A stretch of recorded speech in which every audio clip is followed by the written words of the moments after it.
Not to get too deep into backstory nor disclose too much personal information about myself, but I'll just come right out and say it that I've always been a reclusive person ever since I was a young kid.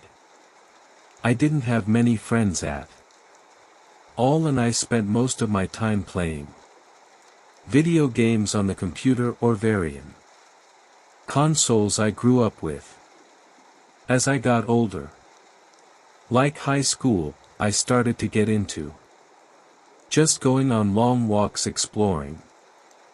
I'd walk through the woods, walk through cemeteries, and then I developed an obsession with trespassing, going places I wasn't supposed to be. It started with sneaking into cemeteries at night. Then I started getting more experimental with it, like exploring abandoned hospitals and schools. When I was finally able to drive, it made accessing all these places much easier. Of course, I only went with one of my few friends once or twice. Honestly, I enjoyed it more by myself. Part of my weirdness includes the fact that I don't get scared exploring abandoned places at night by myself. The kind of silence that presses on your ears settled over everything. Or perhaps I should use past tense and say I didn't used to get scared. How I used to find a lot of abandoned structures was simpler than you might think. I'd just go on Google Earth and zoom into rural areas. Then I'd look for abandoned looking structures in unsuspecting places.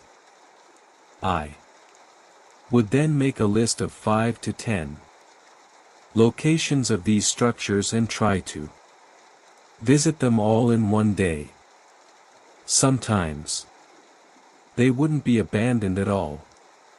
But I eventually got pretty good at gauging which ones would be. This hobby involved a lot of walking through woods. And yes, before you ask, I did have a job. I worked a minimum wage job as a stock boy at a supermarket. Wind worried the signs until they hummed like thin wires.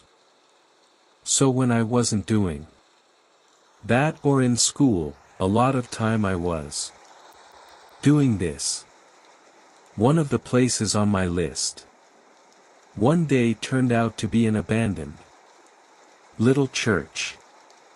I had to park on a dirt road and get out of my car to walk.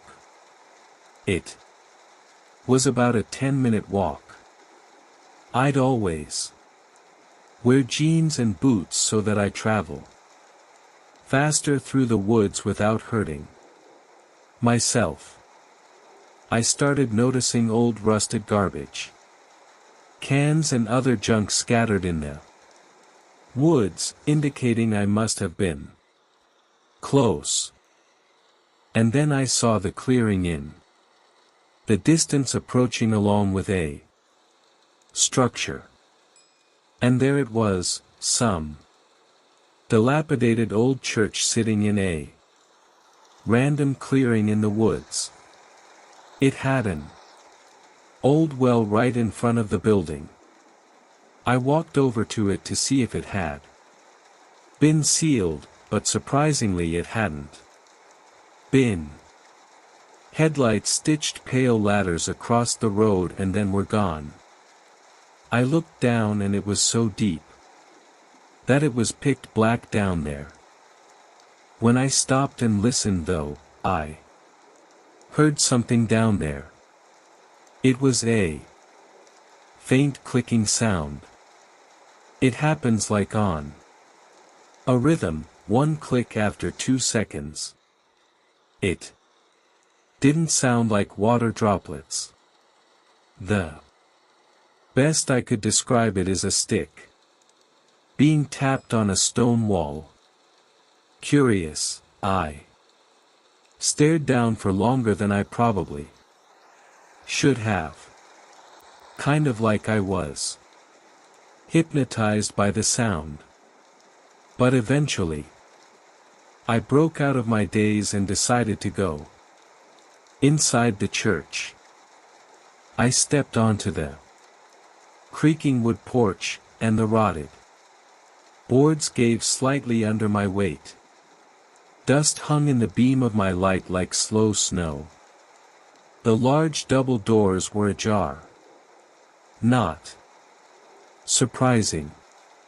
Out of all the abandoned structures I'd visited, unless it was a very well-known one posted frequently.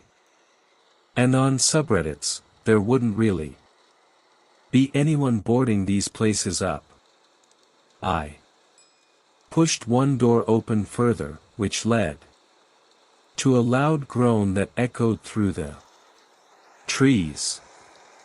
The air inside was thick with dust and the scent of old wood. Light poured through the shattered stained glass windows. Some of the pews were overturned or were missing entirely.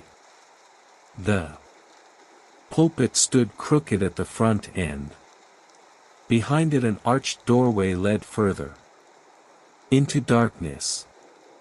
I did the usual, scanned the inside with my flashlight and took a few pictures from my archive on my digital camera.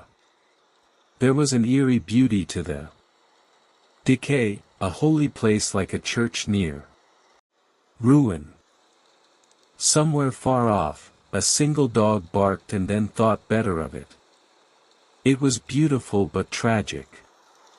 I walked slowly toward the back of the church where the arched doorway was. I stepped through it and found a narrow hallway that led to what looked like old storage rooms. One door was missing entirely and the others were splintered or hanging off their hinges. Cobwebs clung to the ceiling everywhere. And then I saw at the end of the hallway was a stairway leading down into the basement. Jackpot, I thought. Like I said, I used to not let anything scare me. Nothing within reason, at least. Something about exploring abandoned basements excited me. The air tasted like coins and old rain for no good reason. But this time, something about that basement door, hanging open leading to the darkness below, made me pause. I honest to God got a slight chill. But I kept going. I started down the stairs slowly, and each step creaked so loudly that I feared I'd fall through the wood. And then I counted 7 steps until my right foot landed on one that gave way with a loud crack. And before I could react, it collapsed under me. I fell hard and landed in a pile of junk and dirt below the stairs. I fell directly on my ass and hurt my tailbone. I let out some kind of audible complaint, probably a "God damn it" or something. My flashlight flew out of my hand, so I crawled over to grab it. Every footstep felt louder than it should, as if the building were listening. That was when I heard a voice It was a higher-pitched sounding voice, either a woman or a young boy. It was saying words, but I couldn't understand any of them except for one thing. They said hello. The rest was garbled speech, like someone trying to talk, but didn't know how. I stood up and pointed the flashlight around. It was just an old basement, some busted furniture, mostly CS, a dirt floor, stone walls, but then I saw a tunnel in the wall. It looked like it was dug out by hand. As I approached it, I realized the voice was coming from down there. I started walking toward it. Pines leaned in close, as if trying to overhear. I was being dumb, but I had to know what it was. I stepped just a couple of steps inside the tunnel and looked around. The walls were rough, not smooth. It had definitely been dug out with a shovel by hand. My flashlight started flickering, and I nearly had a heart attack. I hit it a few times and it stayed on doing so, made a louder noise than I anticipated, though.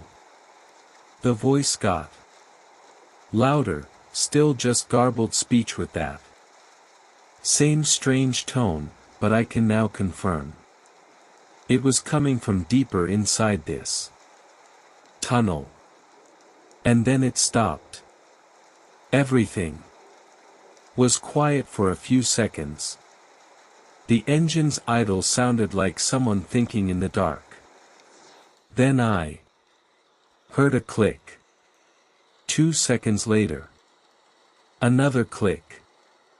Same rhythm and sound as the well, and the sound echoed. These clicks and the garbled speech echoing voice were getting louder. My heart was now in my throat. So, I turned and ran back. I reached the stairs and remembered one of the steps was broken. I found it easier to grab the sides of the stairs and pull myself up instead of trying to hop over the broken step. My flashlight dropped, but it didn't matter. I was leaving the basement back to the light of the upstairs. Even the shadows felt organized, as if they knew where to stand. I got to the top and didn't look back. I ran through the hallway, through the main room, and out the front doors. I ran past the well and stopped for a second. The clicking sound was gone. There was no noise at all. Come to think of it, it was total silence. I didn't even hear any birds. I looked down the well one more time, still pitch blackness. With that, I turned and ran through the woods, making it to my car much faster than I made it to the church, albeit completely out of breath. I cut the day short and didn't explore the other places on my list. The night smelled of damp stone and old paper. This was just one of those experiences where you don't know what to think and you just drive home in silence, with the music off. I didn't give up my hobby of exploring entirely, but I took a break. I was admittedly very spooked.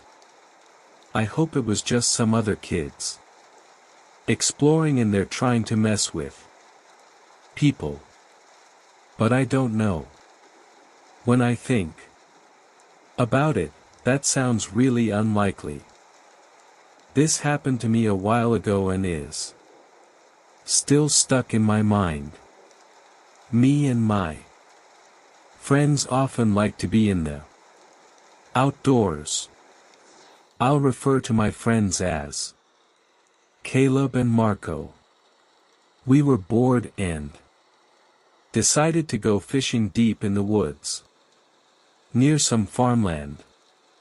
My breath fogged and thinned, swallowed by the hallway. We were chased out by a farmer and his dog. We tried to hide, but his dog found us and he threatened to call the police even though he was already on the phone with his friend, which we found strange. Honestly, we kind of found it funny.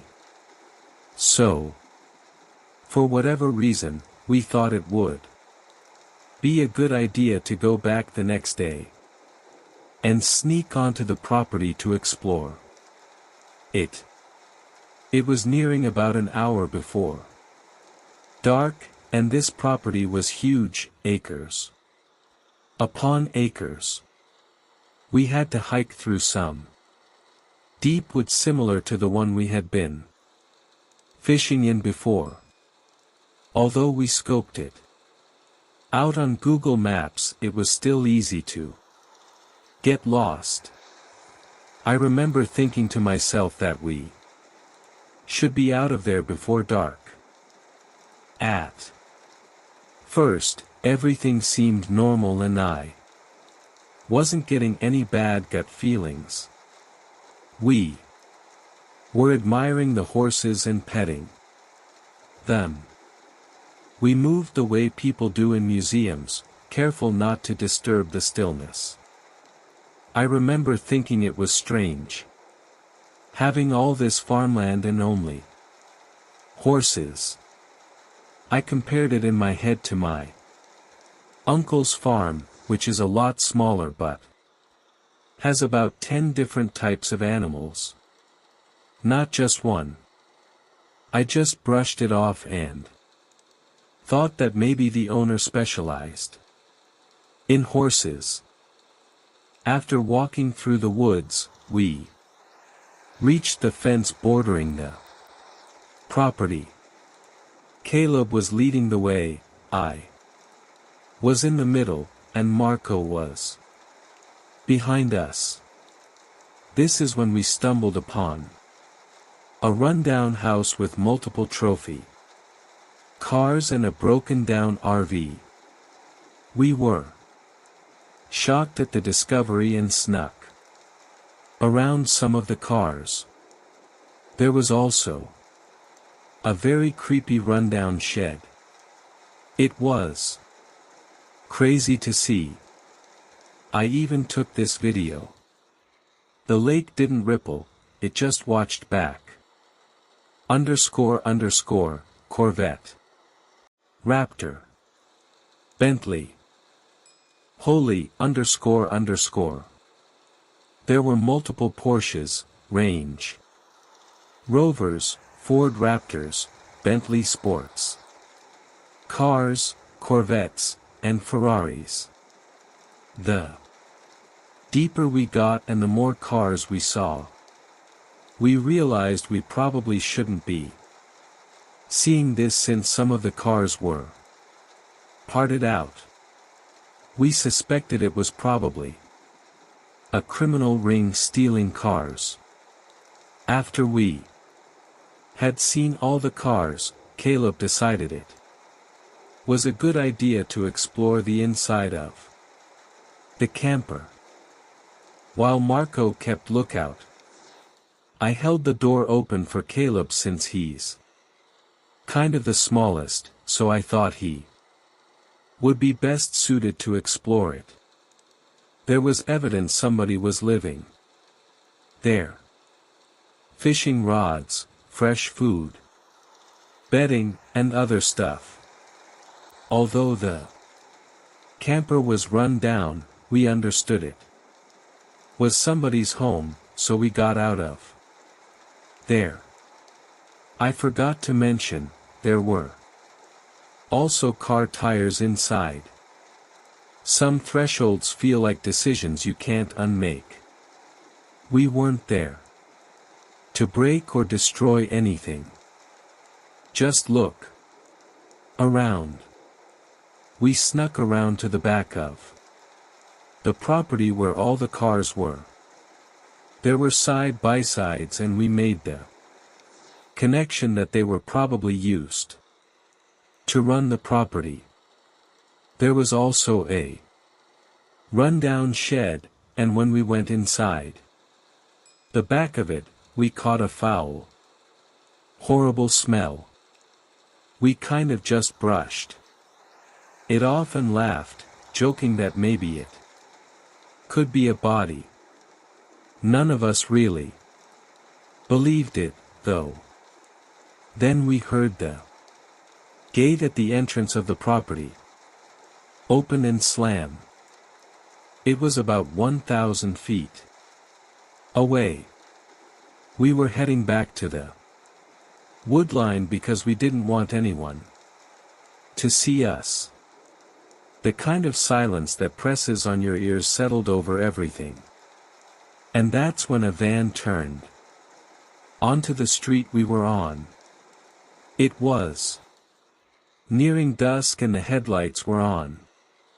So, we sprinted through the woods, not sure if he saw us. This is when we probably should have left, but we decided to explore the other side of the property. After walking along the outskirts and hiking through more woods, there were a lot more horses, but we finally got to the main house of the property. Again, it seemed very run down. About 25 feet to the right was another camper, or at least what looked like a camper. It was massive, about 50 feet long, and probably hadn't moved in 50 years. We almost missed it because it was completely covered in vines. Right next to it was another rundown jet ski, also covered in vines. Wind worried the signs until they hummed like thin wires.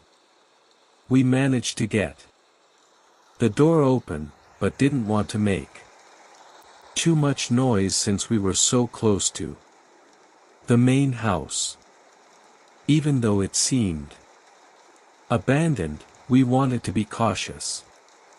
Not just because we were trespassing, but because there was similar suspicious stuff on both ends of the property, which I could only assume was connected to the car stealing ring. I knew if we were caught, it would be a problem. We snuck around the house and saw what was probably the most luxurious car on the property. Although it was run down and old, it was still an amazing sports car. A Ferrari. I didn't get a picture or video since we were still near the main house and the horses were making a lot of noise. We got sketched out on the far end of the property. There was a boat and cooler inside a fridge. Caleb looked around the boat and the cooler was about 15 feet into some very thick vegetation. Headlights stitched pale ladders across the road and then were gone. We joked about the probability of a body being in there. At this point, the mood was still kind of jokey because we were exploring something we weren't supposed to see. When we got closer to the freezer, another terrible smell came. Like the smell of death and rot. We decided to back off, assuming the worst. And didn't want to open it in case there was something we really didn't want to see in there. We got a bad vibe, and we were on our way back when Marco started hearing things. We paused and listened with him, and we heard the noises, too. I can't really describe them. I don't know if they were just normal wood noises or if everything just seemed amplified because we were paranoid. The vegetation was about head high, and there was a rock that each of us took turns standing on to get a better view of the property. When Caleb went up there, we were still laughing and joking. Dust hung in the beam of my light like slow snow. Then he turned to us looking like he had just seen a ghost. He wouldn't speak, so I decided to get on the rock and look for myself. What I saw is seared into my brain. Over the vegetation, I saw a man sitting at a table with a black cat. That wasn't the scary part. When I looked at his face, there was no hair, no eyes, no mouth, no nose, no facial features at all. You can call me crazy, but I know what I saw. We were about 50 feet away, and it felt like the man was staring at us, but we genuinely couldn't see his eyes since he had no features. There was also a woman with him who made direct eye contact with me. And that was the moment she started running in a direction to cut us off from the property. Somewhere far off, a single dog barked and then thought better of it. I don't know if the man's featureless face was real or if he had white medical tape or bandages covering it. I still can't decide, but his face was pure white and his head was very small. I still can't get it out of my head. After that, it was still dark. And we had a long hike through the woods to get back to where we came from. We felt as if we were being followed almost the whole way, and we almost took a route that was 2 miles out just to get away. There were strange noises like stomping feet, galloping, and screams. We tried to be quiet through the woods, but also tried to move quickly. We ended up making it back and made sure we weren't followed. I genuinely still don't know what that was or if it was human, but I can't get this experience out of my head, and I know none of us will ever go back. I went to a quarry in Granite Falls, Texas, and I'll never go back there again after what happened to me. The air tasted like coins and old rain for no good reason. Here is a little backstory, so this will make sense. The first time I went to this quarry, it was pretty dodgy. Me and a couple of my friends, Ethan and Levi, went to this quarry for cliff jumping since we had seen some YouTube videos of people cliff jumping at it. And we found out that it was only about a half hour away from where we lived. Both Levi and I are old enough to drive, me being 16 and Levi being 17. So, we thought that it would be a really good idea to go.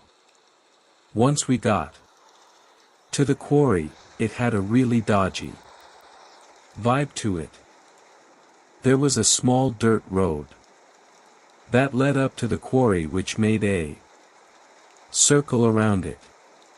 To the left were these ghetto-looking white buildings which were pretty much just white metal boxes. And to the right was the fence that surrounded the rock path that led to the quarry. Every footstep felt louder than it should, as if the building were listening. We drove down this road in Levi Jeep. And there were tons of signs saying stuff like no trespassing or warning blasting zone. And there was even this big white piece of cardboard that read trespassers will be shot on sight. It's important to note that in Texas people can legally shoot you if you're on their property, but it just doesn't really happen much. We decided to drive back to the beginning of the road where there was this gravel parking lot by an old building which looked like it hadn't been touched in years. Levi parked the car and we all reluctantly got out of the car and began our walk to the quarry. While we were walking, a truck drove right past us and the driver just kind of looked at us with a blank expression on his face. Honestly, it was pretty scary when the car passed us, but the fact that he didn't do anything made us think maybe they don't care too much if we're on their property. We kept on walking and then we came to the fence where we were supposed to jump to get onto the rock path that led to the quarry. We went to the smallest cliff jumping spot first and saw a pretty big snake swimming in the water after the first 10 minutes of being there. Pines leaned in close, as if trying to overhear. So, we decided to wander further down the quarry where we saw a decent-sized cliff. About 35 feet after depth checking it, we spent about an hour cliff jumping there before we got bored and moved on to the next cliff. We were at the very end of the quarry and we were walking down a path to get to a bigger spot when we saw a black Hummer stop. The lady in the Hummer was probably in her mid-30s. She rolled down the window and yelled, "What the are you doing on my property?" It honestly kind of shocked us all. And I responded with saying in an innocent voice, "What do you mean?" We thought this was public property. She knew we were lying straight to her face and yelled at us some more. Then she said something that I'll never forget.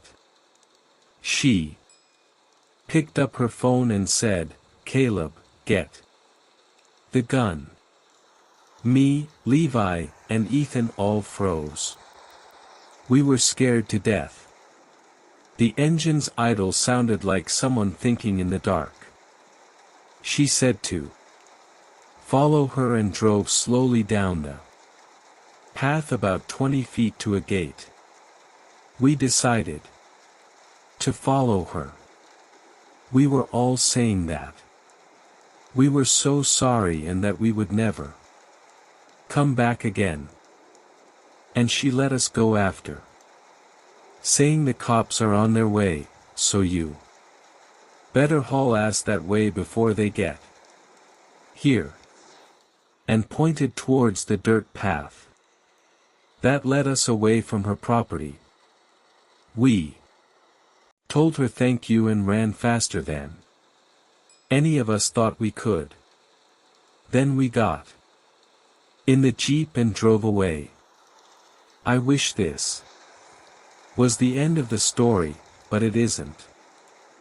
A couple of months later, Levi asked me if I'd ever go to the quarry again. And I reluctantly told him that if we had a bigger group together, then I would go. We got a group of 5 together and went back to the quarry in my car. Even the shadows felt organized, as if they knew where to stand.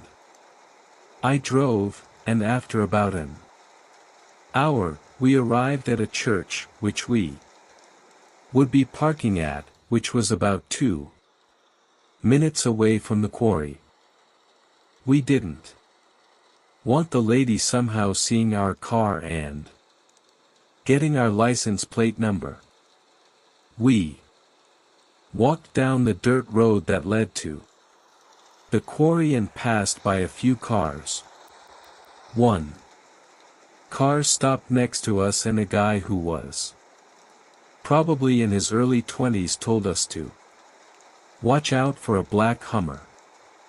We laughed and told him the story of what happened the first time that we went to the quarry. And then we were back to walking down the dirt road. We jumped the fence that surrounded the quarry and decided we would just go to the second spot so that we would at least be a tiny bit out of sight of the dirt road.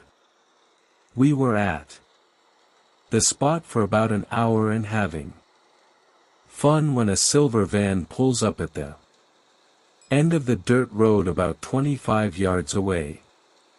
It wasn't the black Hummer, so we weren't running away just yet.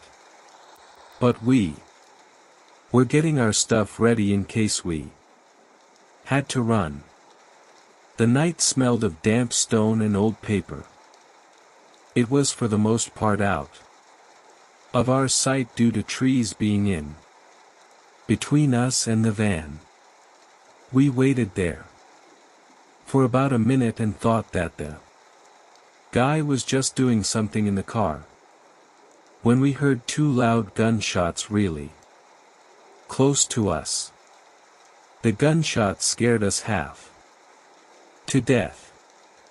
The exit of the quarry wasn't very close, probably about 300 yards and about 125 yards to get on the main dirt road which led off the property. I led the way with my friend Theo trailing not far behind me. I heard more gunshots about 40 yards away, and it sounded like he had shot about 8 shots so far. But when I looked back, I couldn't see the guy who was shooting at us. We got to the fence and jumped it, and we were now on the main dirt road that led to the exit. Out of pure luck, the guy we had talked to earlier, who had warned us about the black Hummer, was in his white truck on the dirt road. We begged him for a ride, and he gave us a ride back to the end of the property. My breath fogged and thinned, swallowed by the hallway.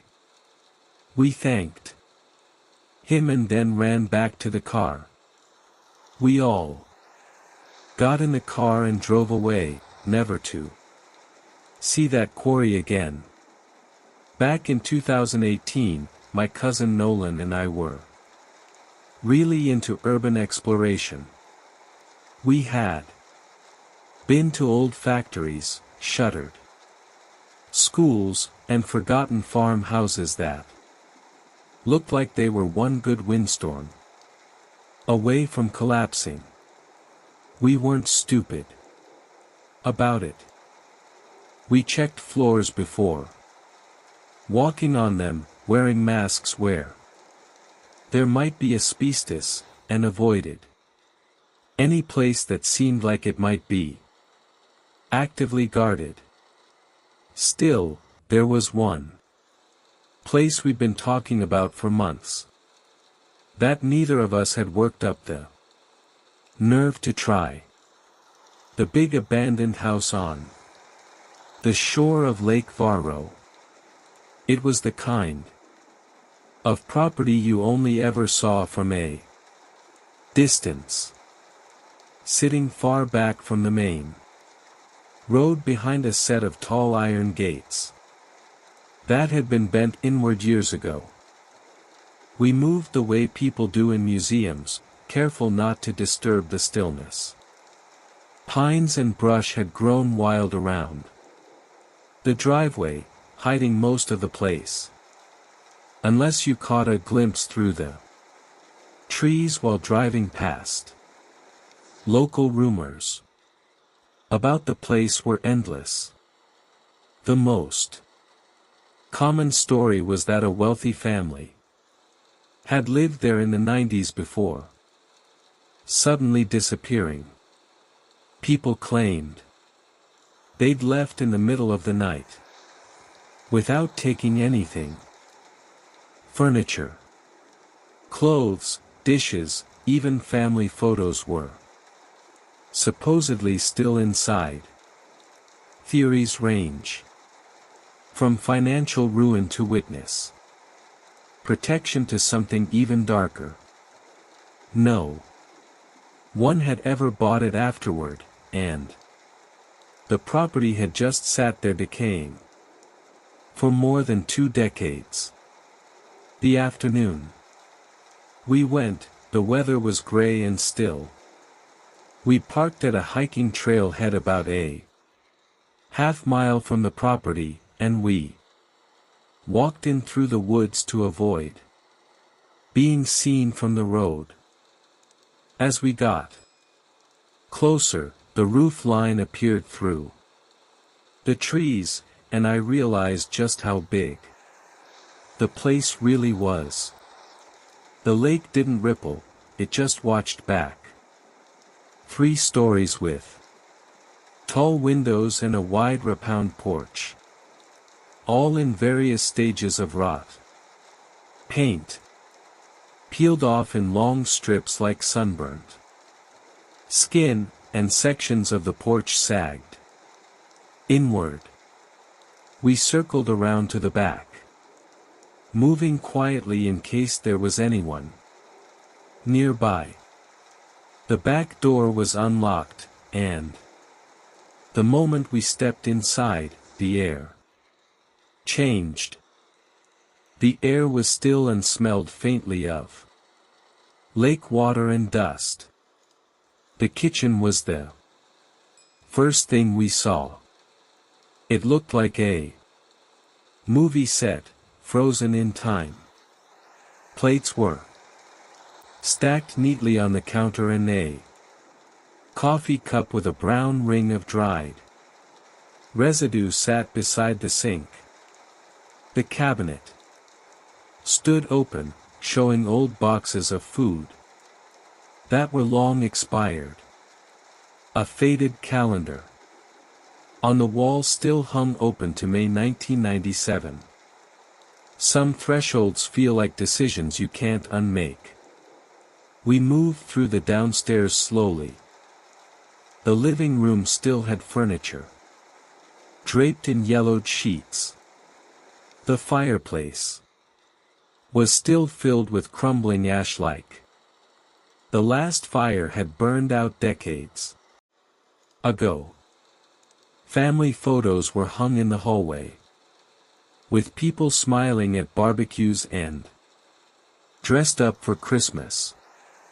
Honestly, I Got the chills for some reason as I looked at these photos. There was something eerie about seeing cheery family photos in a long abandoned house. Some of the photos had sun-faded so badly that their faces were almost ghostly white. Upstairs is where things started to feel off. The first bedroom we entered had a perfectly made bed, but all the dresser drawers were open and completely empty. Another room's floor was entirely covered with newspapers from 1997. The kind of silence that presses on your ears settled over everything. Each one folded open to the classified ad section. I didn't think much of it until I noticed the dates. They were all from within the same week in July, and every circled ad was for private buyers looking for quiet transactions. The master bedroom was the strangest. The heavy curtains were drawn shut, but when I pulled them back, I found the windows had been boarded over from the inside. The closet door had a rusted padlock on it, and the floor in front of it was scratched, as if someone had tried to drag something heavy out, but couldn't. Nolan wanted to force it open, but I talked him out of it.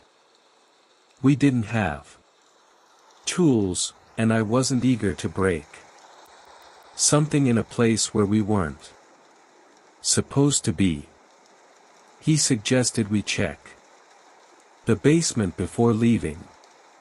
The basement door was in a narrow hallway off the kitchen. Wind worried the signs until they hummed like thin wires. When we opened it, a wave of damp, cool air came up that smelled strongly of mildew. The stairs were wooden. Each step down creaked like it might give way under us. The basement was big with thick stone walls and wooden shelves along one side. Most were empty except for a few rusted cans and a broken lantern. But in the center of the room, illuminated in our flashlight beams, were 5 chairs, all mismatched and old, but arranged in a perfect circle. Unlike everything else in the house, they weren't dusty. The seats looked recently used. I was about to whisper something to Nolan when we both froze. Somewhere above us, a door closed. Headlights stitched pale ladders across the road and then were gone. The sound was clear as day, and it was followed by footsteps crossing the floor above. We killed our lights instantly and stood in the dark, barely breathing. The footsteps paused, then started again, moving toward the hallway above the basement. My heart was pounding so hard I could hear it in my ears. We hadn't seen any cars outside. We hadn't heard anyone else since we got here. Whoever was up there hadn't made a sound until now. The footsteps stopped again. This time directly above the basement door. Then the sound of the door handle rattling made my blood run cold. Nolan grabbed my arm and pulled me toward the far end of the basement where a small ground-level window sat broken in half. covered by a rotting shutter. Dust hung in the beam of my light like slow snow. It was barely big enough to fit through, but we didn't care. I went first, scraping my jacket on the glass, dropping down into damp dirt outside. Nolan was right behind me. We sprinted into the tree and, not daring to look back until we were well into the woods. When I finally did glance over my shoulder, I saw the basement door wide open and someone standing in it. They were too far away to make out any details, just tall and still. And it looked like their head was tilted slightly, like they were watching us. We didn't stop running until we reached the car. Both of us were so disturbed that we barely even spoke on the car ride home. That night, I just kept replaying it in my head. Somewhere far off, a single dog barked and then thought better of it. Everything, from the chairs to the footsteps to the locked closet, and then that horrifying image of that figure on the porch. So, a couple weeks later, Nolan called me and told me that after he made a post in a Facebook group asking if anyone knows about the history of that house, an older guy responded to his post saying that there have been sightings of someone in that house. And the first guest would of course be a squatter. However, that wouldn't explain the strange, almost ritualistic looking circle of chairs in the basement. At this point, it's not my problem to worry about. Just happy we got out of there in one piece. If you love chilling horror stories and eerie mysteries, you're in the right place. Subscribe now, turn on notifications, and join us every week for a new descent into darkness. Your next nightmare is just one click away.